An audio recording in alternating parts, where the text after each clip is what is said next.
Alright, in this video I want to talk about a dream I had. We all have dreams. And it's kind of like whatever. When I hear someone want to tell a dream, I'll hear them out, but I don't take it all too serious. I take it with a grain of salt. Because, dreams are dreams. They're weird. And then sometimes people make up dreams. And you just kind of... You gotta listen to it and be like, okay, maybe there's something to it. But then again, maybe there's not. So, I understand if when I say I'm going to tell you about a dream, you're just kind of like, whatever about it. But I just feel like talking about it because I haven't really had any dreams since I was actually spending the time in the hospital with my wife before she passed. I wasn't having dreams. I remember after a while I was like, I haven't had a dream in a while. I'll have dreams. Whether I can remember them or not, I can remember, oh yeah, I was dreaming about something to do with kicking a pot or something, I don't know. But I remember dreaming, but I don't remember really what it was. But it was just blank, it was just black. I was like, yeah, I just closed my eyes, black, fell asleep, next thing I know I wake up, like no dreams. And it was like that after she was gone. I was kind of like, oh, that's strange, I'm not having dreams. And I thought it was strange because when my dad passed, I had a dream. Before he passed, I would have dreams about going to the place we lived when I was younger. And I would go to the house, and I would go to the room, the bedroom, and he would be sitting up in bed, watching the TV. And the room was always dark and kind of gloomy and smoky. And I'd go visit him in the dream. And after he passed, I had a dream. I was going back to that place we stayed at, and I went into the place, and I went to the room to go visit him, and he wasn't there. But the window was open, and it was bright, and the bed was made. Everything was clean, no smoke. Everything was fine. Everything was just done. I was just kind of like taken back, and I was like, I haven't had anything like that with my wife. Like, I didn't have any dream, so I was asking God about it. Like, I didn't have any dream about that. Not that I should be having one, but I thought it was weird that I wasn't dreaming. And then I had a couple of dreams. I had a dream where I was just kind of hanging out. I was hanging out with this lady, and then I was taken back, and I was looking at her, and I was like, it's my wife, Mandy. I was looking at her, and she looked like, she normally looked, except she had this shimmer to her. Kind of like there's this light kind of shimmering to her that was like this golden light every now and then, kind of like she had this aura around her. This little bit of golden light would shimmer around, and I was like looking at her, and I was like, all of a sudden I had a flash of her, like reality, like she's gone, and it clicked to me. I was like, how were you here when you died? And then I snapped out of that dream. I don't know if I woke up or the dream switched, but later on I had this other dream where it's black. It's just very dark. And I'm on this trapeze thing, where they has the strings going up and you have the bar and you're swinging. And I was swinging in darkness, and I can't see what I'm even attached to. So I'm guessing that's like a representation of faith. I'm just hanging on to God, where He's holding up that trapeze thing. As long as I'm holding on to God, I can swing through. And I end up, as I'm swinging, there's like little pieces of like this land that you can barely see. And the water is like super flat, like glass. And it's like black ice. Anybody who's been up north during the winter, you've seen black ice where it's just like this perfect flat sheet of ice that's transparent and it's black, and you can't notice it sometimes. You don't realize that there's ice there. You think it's tar, and then you slip on it. right? Well, that's how the water looked. It wasn't any little ripples or anything. It was perfectly flat, and there was pieces of land where I was get my feet on it, and then I would swing across, then get to another one, and there was like nothing in the water that you could see. And then there was a point where I was swinging, and I was swinging across the water, and there's just blackness all around. I could just barely tell that there's some water there, and little pieces of land, but eventually there was just no land, and I'm swinging. And I swing to the point where it looks like I'm going to hit the water, so I have to push up, and I'm then standing on the bar, holding onto the wires, and then as the trapeze thing keeps swinging, I get back down and I'm hanging, thinking I'm going to get my feet down on some land, and I notice some cloudy shapes under the water. And they start coming together right where I think I might get to some land. Right? Like I'm swinging, I think I see some land. I'm going to get my feet there so I can get my grounding again and start swinging again, because I'm at like the end of the swing. You swing forward. It's like every time I hit land, the trapeze thing goes forward and I can swing again. It's kind of weird, it's a dream.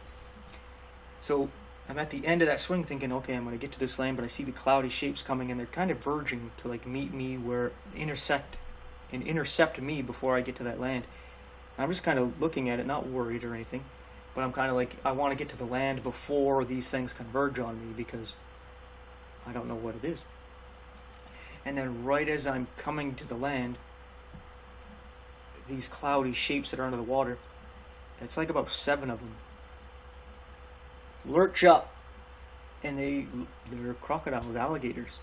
They all come up to grab at me, and then all of a sudden, I'm not there anymore, and I'm laying down in my bed.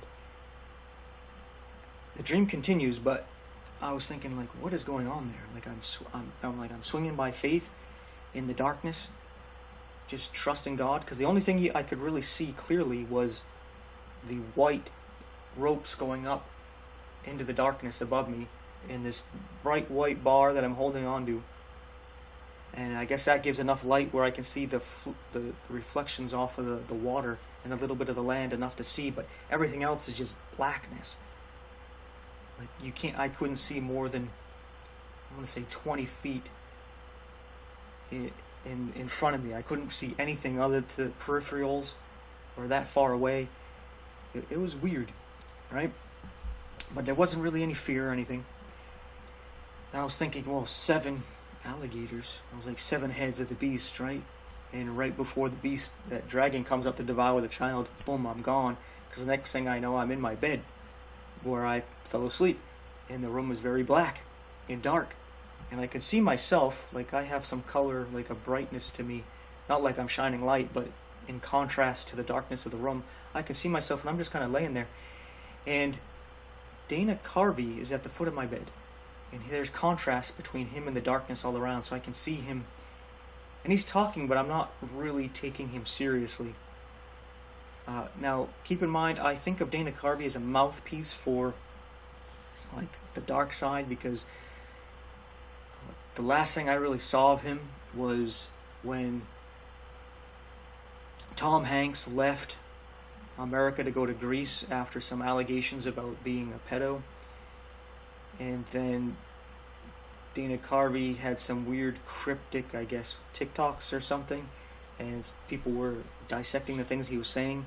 And I thought, oh, he's giving some messages in code and all this. And I was like, it's very weird. And I was like, okay, something's going on there. So I saw him as one of these insiders. And he was sitting there at the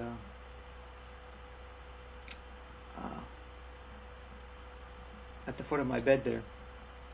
Is it Dana Carvey that I'm getting right here? A guy who... Joe Dirt? Is that him, or am I mixing up names? The impressionist guy. Maybe I'm mixing that up.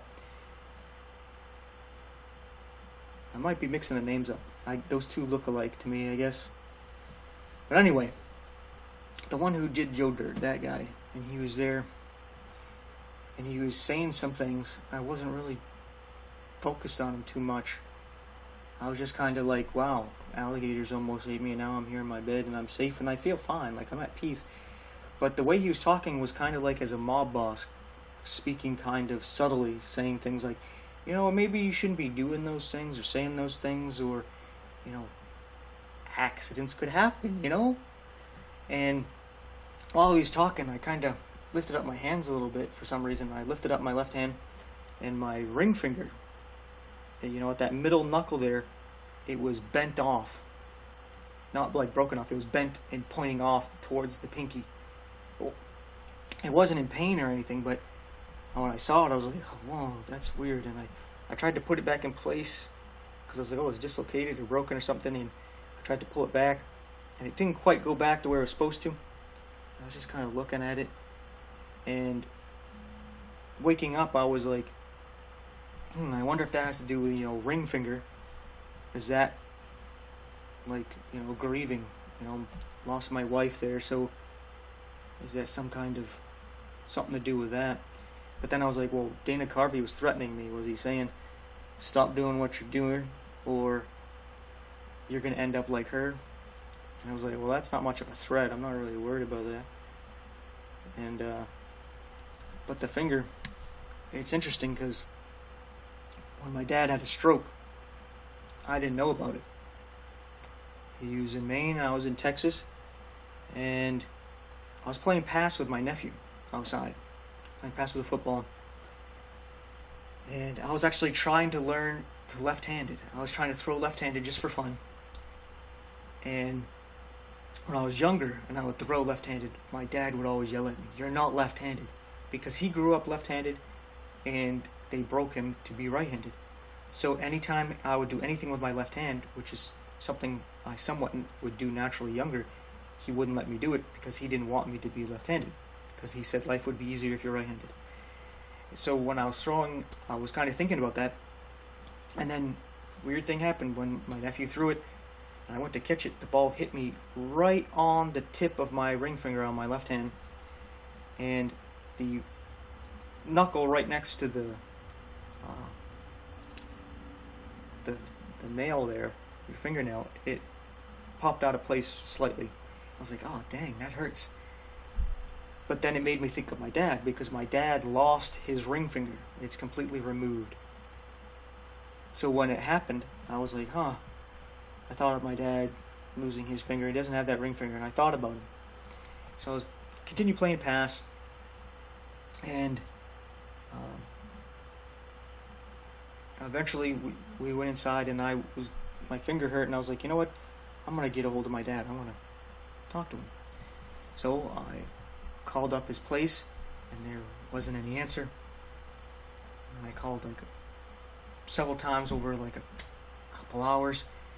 And I was like, that's not like him. So I called the place that he was staying at, and they told me that he went out in an ambulance because he had a stroke.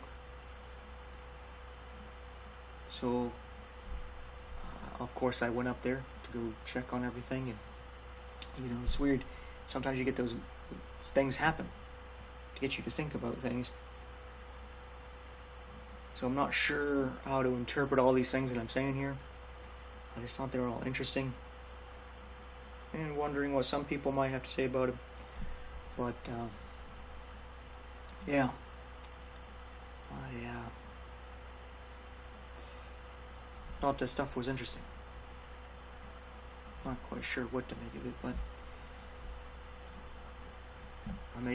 I'll give my interpretation the best I can. Like seeing my wife just let me know that she's okay, and she's been glorified. Like pieces of the light of what she really is was shining through the depiction of her that I saw of her. And we were just kind of chilling and hanging out. I don't remember what we were talking about or anything, but I was just taken back about how are you here?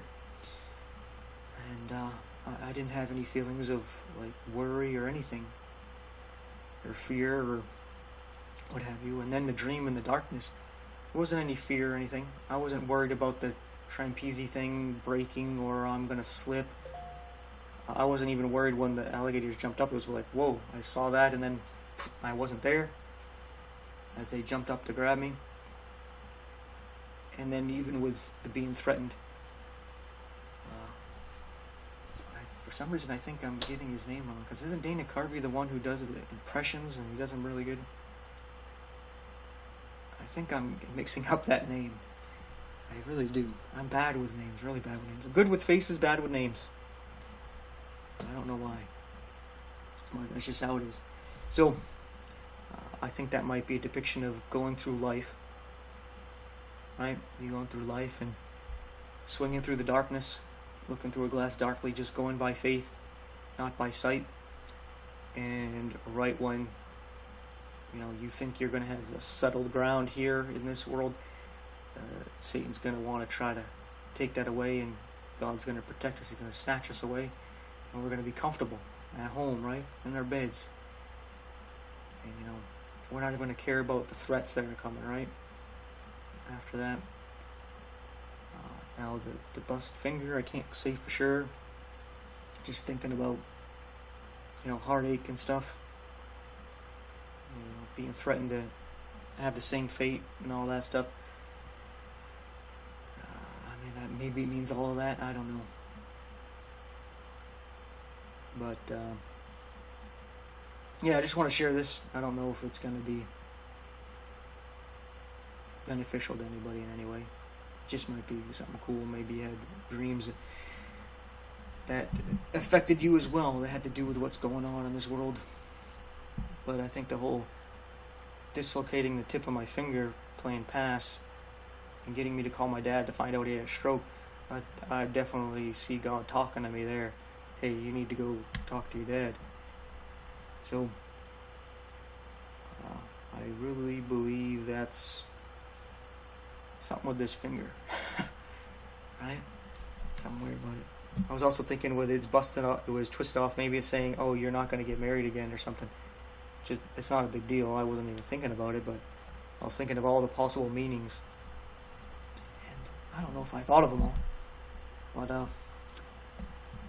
that's that. I'll stop rambling on and repeating myself here. So thanks for watching and hearing me out. Take care.